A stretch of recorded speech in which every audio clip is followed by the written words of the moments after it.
Welcome to ABC Knowledge World.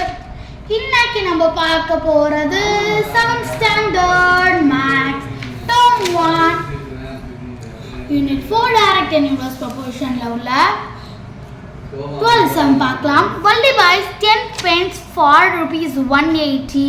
Kamala buys 8 pens for 96. Can you say who bought the pen cheaper அப்படினு சொல்லிருக்காங்க. அது இதையே நம்ம unitary மெத்தட்ல பண்ண போறோம். வள்ளி வந்து 10 pens rupees 180 க்கு வாங்கியிருக்கா. கமலா என்ன பண்ணிருக்கானா 8 pens கமலா 8 pens 96 க்கு வாங்கியிருக்கா. ஓகேங்களா? இப்போ ஃபர்ஸ்ட் வேல்யூ வந்து ஒரு பென் எவ்வளோ ரூபாய்க்கு வாங்கியிருக்கானா இப்போ 180 இப்போ 10 pens தானே பண்ணால் ஒரு பெண்ணை 18 rupeesக்கு வாங்கியிருக்கா. ஒன் பெண்ணை கமலா வள்ளி 18 rupeesக்கு வாங்கியிருக்கா. அப்போது இப்போ கமலா எவ்வளோ ரூபாய்க்கு வாங்கியிருக்கான்னு பார்க்கலாமா.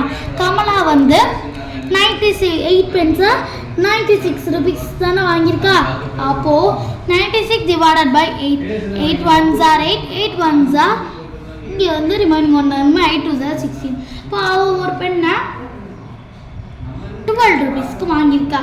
இப்போ 12 into 8 தான் 96 இங்கே 8 into 10 180. இப்போ வந்து ஒரு பெண்ணை இப்போ கமலா இப்போ வந்து 12 rupeesக்கு வாங்கினானா 10 pens அவள் எவ்வளோ rupeesக்கு வாங்கியிருப்பா 120க்கு தான் வாங்கியிருப்பா.